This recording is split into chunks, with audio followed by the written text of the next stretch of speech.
I sat in my office on the 19th floor of Cascade Tower, watching the Puget Sound shimmer under the late morning sun. Ferries cut across the bay while, across the street, employees streamed into the glimmering Stratus Logic headquarters, unaware that nearly every internal system they relied on, from cloud sync to biometric access, ran on code written by the woman they once discarded. 5 years ago, I was just 26, the youngest back-end engineer in Stratus Logic's Advanced Systems division. "This is fiction," Martin Galloway had sneered, lounging in his imported leather chair, thumbing through my architecture brief. "You're telling me this dynamic node model, cooked up by someone barely out of grad school, can cut processing loads nearly in half?" I kept my tone calm. It achieved a 67% improvement in scaled testing. "It's real, and it's deployable." He scoffed. "Noelle, I don't need fantasy numbers from a pet project. I need proven frameworks, not sandbox experiments." My lead, Darius Monroe, stepped in. "Martin, her code beat our production system on every performance metric." "Legacy takes decades to build," he snapped. "Not weekends." "Miss Tran," he never said my full name correctly, "focus on your assigned backlog or clean out your desk." Crushed, I walked out gripping my laptop, pulse pounding. 2 weeks later, it got worse. One late night, I got a system notification. My internal credentials hadn't been revoked. Curious, I logged in. Deep in a shared directory labeled Ops Revamp, I found my entire design spec, now bearing Darius Monroe's name on every slide. They had stolen it, but they never understood it. What they launched was a mangled, incomplete version, missing fault tolerance, overloaded with fragile dependencies, a ticking time bomb. And it's still counting down. I could have reported them, I could have sued, but I chose something better. I rebuilt everything, clean, fortified, and fully mine. Today, Stratus Logic pays a premium for my upgraded licensing suite just to keep their backend operational. And they still don't know who owns the rights. Not yet. I left Stratus Logic the very next morning, submitted a short resignation, pursuing personal goals, and walked out with nothing but my laptop and a provisional patent application tucked quietly into the system. No one asked questions. No one imagined the youngest engineer on staff had already protected the blueprint. I moved into a windowless studio in Capitol Hill, Seattle. $8 noodles, skip weekends, coded through New Year's fireworks with headphones buried deep in debug logs. My prototype became a platform. My platform became Synapse Grid, a living, learning, digital architecture for enterprise operations. Investors brushed me off at first. Some said I lacked founder presence. Others asked where the real CTO was. But numbers speak louder than faces. When I onboarded our third client, a supply chain firm who cut latency by 42%, suddenly, people listened. That's when Ardent Labs was born. My company, my terms. We licensed the tech to multinationals, ironically, including Stratus Logic. Every API request, access update, and data flag they trigger now flows through the same system Martin once mocked. The difference? Now they pay for it. And I never had to argue. I just outbuilt them. Then came the turning point. At a closed-door tech showcase in San Francisco, I met Elena Rivera, a strategist known for betting big on underdog founders with disruptive platforms. She didn't skim my pitch. She looked up, eyes locked on mine, and said, "Finally, someone who built the future instead of begging to join it." She took notes, asked sharp questions. "How does the Lattice network handle distributed load spikes?" Elena pressed. We talked until the janitors began dimming the lights and locking up the venue. When we finally stood to leave, she shook my hand and said, "This is brilliant. Why hasn't anyone built this yet?" I smiled. "They tried. Stratus Logic rolled out a stripped-down clone last quarter." She paused, her brow lifted. "Wait, that was you?" I nodded. "That was their knockoff. This is mine." Elena let out a short, razor-edged laugh. "That train wreck took out half their innovation team. Do you have any idea how many enterprise firms are trying to rebuild what you've already delivered? I did. I was counting on it. 5 million for 22% equity, she said, not even blinking, and full access to my enterprise network. 10 days later, Ardent Labs was incorporated. Everything shifted overnight. With Elena Rivera's backing, we were in front of CTOs who used to delete our cold emails. Her network pulled open doors I didn't even know existed. Within 60 days, we signed our first major enterprise client, a Pacific Northwest healthcare system scrambling to replace outdated middleware. Within 5 months, we were fielding inquiries from insurance, logistics, and telecom firms, many of whom had recently dumped Stratus Logic. Synapse Grid performed with surgical precision. I stayed invisible. On paper, I was Lena Morgan, using my middle name and my grandmother's surname. Trademark filings, product releases, even our pitch decks, all bore her name. Stratus Logic never connected the dots. I didn't need revenge headlines. Their own mistake had gutted their innovation division, triggered lawsuits, and sent clients fleeing. Their stock tumbled. Meanwhile, Synapse Grid became the benchmark. Then, one crisp Monday morning, an email landed in my inbox. Subject: Strategic Collaboration Inquiry. Dear Ms. Morgan, I represent Stratus Logic Inc., a global tech firm currently restructuring its enterprise infrastructure. We've been monitoring Ardent Labs with great interest and would like to initiate a conversation regarding possible integration. Sincerely, Martin Galloway, CEO. I read it 3 times. Every word. Savored it. They weren't reaching out. They were unraveling. Elena was the first to flag the name in our CRM. She called me before I'd even finished reading. Tell me you're taking the meeting, she said, half laughing. Oh, I am, I replied, staring across Elliott Bay from my penthouse office atop Columbia Center. But not this week. Elena whistled. Cold. I love it. I let them wait 14 days. Long enough for whispers to turn into speculation. Stratus Logic stock dropped another 12%. Analysts muttered about mismanagement. Martin issued vague statements about strategic overhauls. It was delicious. Then, finally, I replied, brief, polite, open to a meeting, on my terms. They would come to me. The morning they arrived, I hit the rooftop gym before sunrise. Every deadlift a reminder of how far I'd come since that humiliating meeting 5 years ago. Back then, I was dismissible. Now, I was the architect of their survival. Mr. Morgan, my assistant, called over the intercom. Mr. Galloway and his team are here. I slipped on a tailored navy blazer, the same shade I wore the day I walked out of Stratus Logic, only now custom-stitched in Milan, and made my way down the glass corridor to our largest conference suite. Let the reckoning begin. He entered first, same swagger, same $1,000 tailoring, but the eyes gave it away. That trademark certainty had thinned. Miss Morgan, he said, extending his hand. Appreciate your time. Behind him, Darius Monroe, and of course, Aaron Patel, eyes cool and unreadable.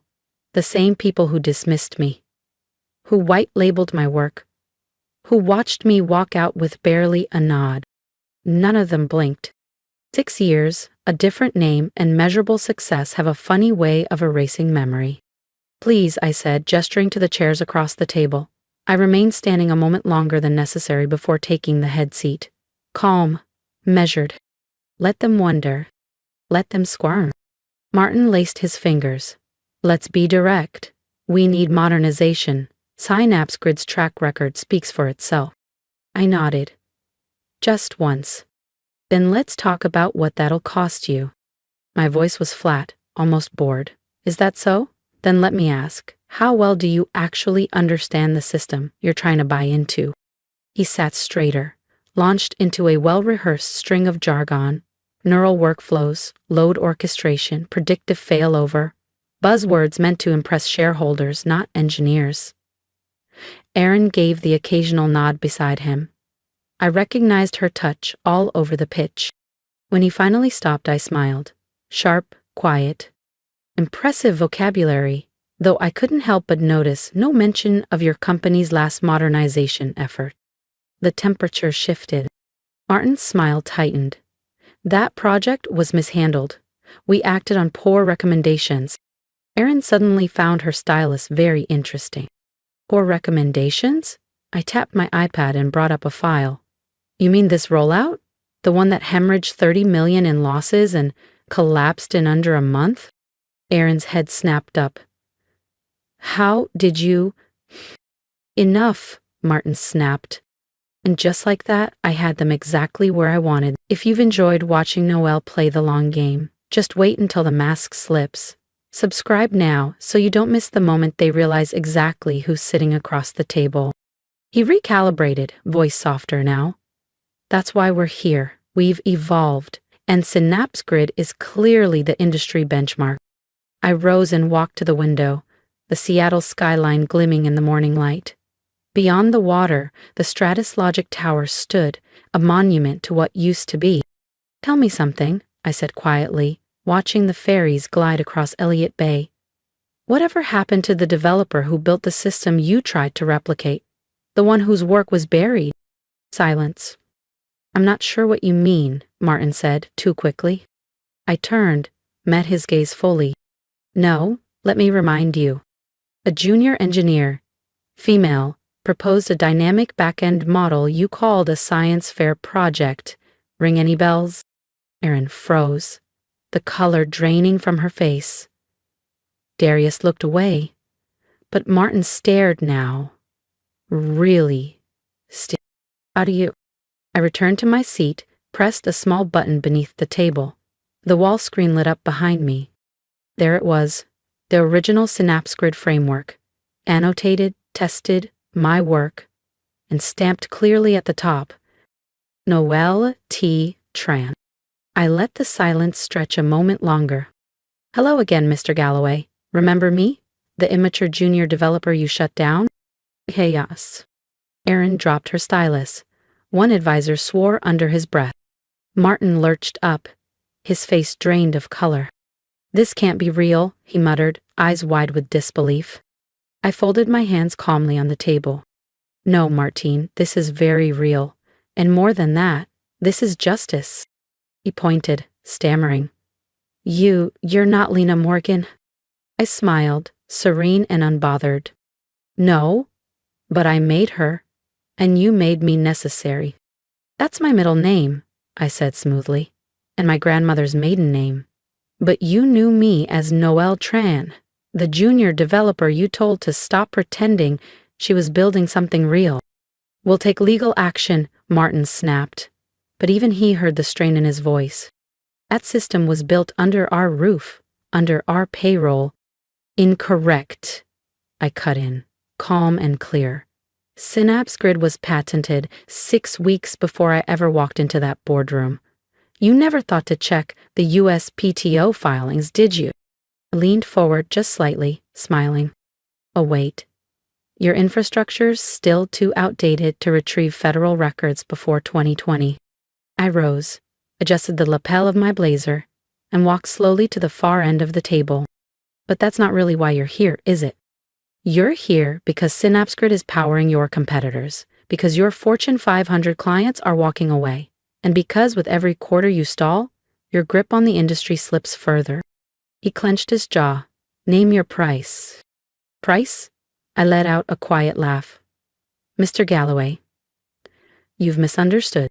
I'm not selling to you. I slid a thick folder across the table, watched his hand tremble as he opened it. I'm buying you. Ardent Labs has already acquired 42% of your voting shares. At current projections, we'll cross controlling interest before the quarter ends. His face went pale. He rifled through the documents, hands shaking. This is revenge. No, I replied. This is business. Your company is bloated, outdated, and stalled. We specialize in turning companies like yours into something future-ready. Then I smiled faintly. That it also happens to be poetic justice? Just a bonus. The board won't approve this, he whispered, desperation setting in. They already have. He tapped the control panel embedded in the table. The wall screen glowed to life behind me, displaying digital signatures, board approvals, and a finalized motion in green. You were the last to know. Erin sank back, the fight draining from her posture. Darius looked away. "What happens to us?" she asked quietly. "That depends," I said, settling into my chair again. Ardent Labs retains talent, but we begin with a full audit, especially on how senior leadership treats innovation and whose voices they silence. Martin looked stricken, his hands limp at his sides. You can't do this." I stood slowly, adjusting my blazer with care. "I already did. Security will escort you out. HR will follow up before the end of the day." At the door, I paused. "Oh, and Martin?" I turned back just slightly and gave him the same slight, dismissive smile he gave me 5 years ago. "Your office has an amazing view. I think I'll keep it." The room emptied in silence. My phone buzzed. I answered without looking. "Elena." "How did it feel?" Her voice was breathless with excitement. I looked out across downtown Seattle, watching from my glass office as Martin Galloway and his team were guided through the lobby. "Better than I ever imagined." "And the stock?" "Up 12%, Elena replied. "Wall Street loves the idea of Ardent reviving Stratus Logic." "Good," I said. "Schedule the press conference. It's time for Lena Morgan to step out of the shadows." "You're really going public with everything?" she asked. I looked at my name on the office door. "Noelle Tran," I said softly. It's time they remembered it. I turned away from the window, where the Space Needle gleamed in the fading light of a Seattle afternoon.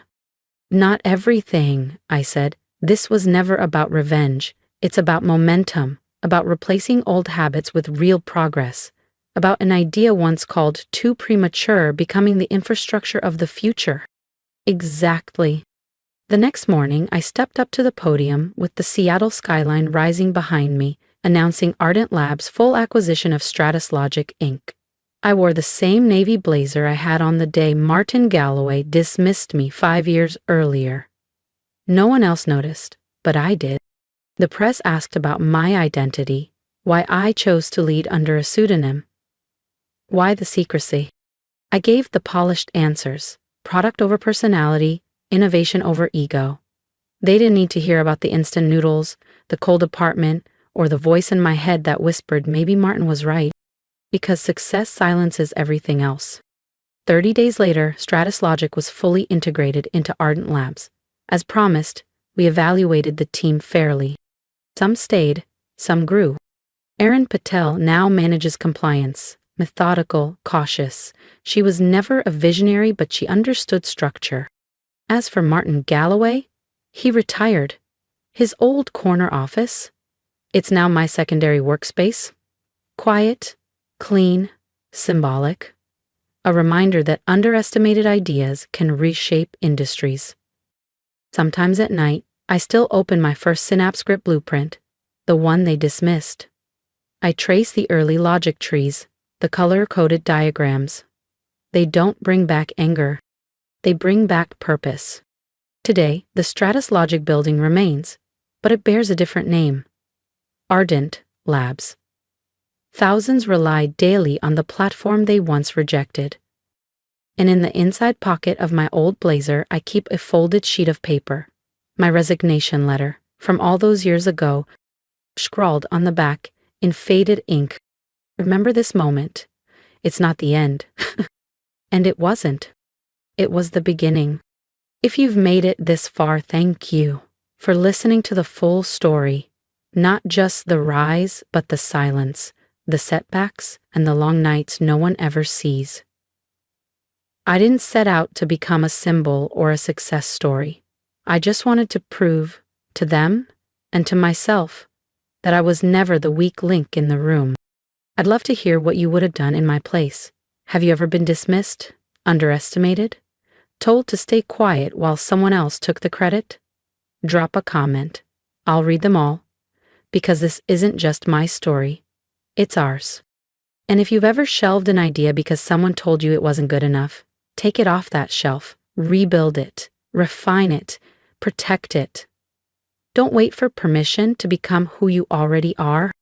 If you believe stories like this need to be told, stories where quiet resilience becomes quiet power, subscribe to the channel, support more voices like mine finally stepping forward. Because sometimes the best revenge isn't a headline. It's living long enough to become the person they said you'd never be. And letting the whole world see you do it.